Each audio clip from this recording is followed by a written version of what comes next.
This is Charlie Stocker with HeyGardenGuide.com. Hey Garden Guide Charlie Stocker on Facebook and YouTube. We've been doing a series on raised bed gardening, the wheres and the why-fors, etc., and we're just wanting to give you good, instructional, viable information on you having success with the first raised bed garden you've ever had, or adding on to that which you already have. We're talking about healthy soil. To just back up from the video from yesterday, and we said that 50% of that initial soil for your raised bed should be good topsoil, and how you can recognize good topsoil. Then 25% next is certified organic compost, or organic compost that you have created on your own. The third one, that's 75%. Now, any of these can be used for the remaining 25% of your garden.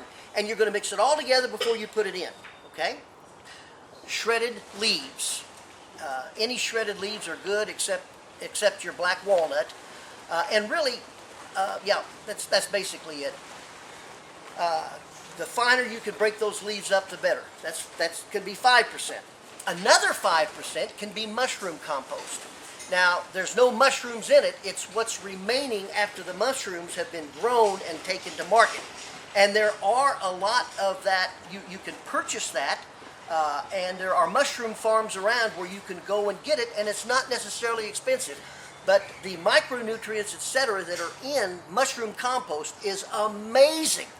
So that's another 5% that you can go with. Still a third 5% of that 100% of healthy soil for your raised bed gardens are worm castings. Now, what are worm castings? Worm castings are what's left over after worms are finished with their meal. You get the idea. But worm castings also contain eggs that can be, if it hadn't frozen too much, that are viable, that will automatically start growing in your garden bed. So worm castings can be about 5%, and believe it or not, it's one of the powerhouse plants in nutrients in creating a healthy soil. And by that I mean this. Now listen to this closely. Worm castings have 5 times the amount of nitrogen that your normal fertilizer has, 7 times the amount of phosphorus, and 10 times the amount of potassium.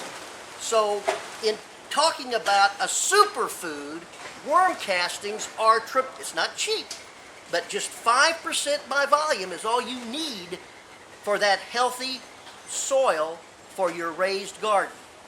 Still, another thing is cow manure, poultry manure, ground up pine bark. I would suggest there's another thing that people overlook. It's called rock dust or mineralized soil.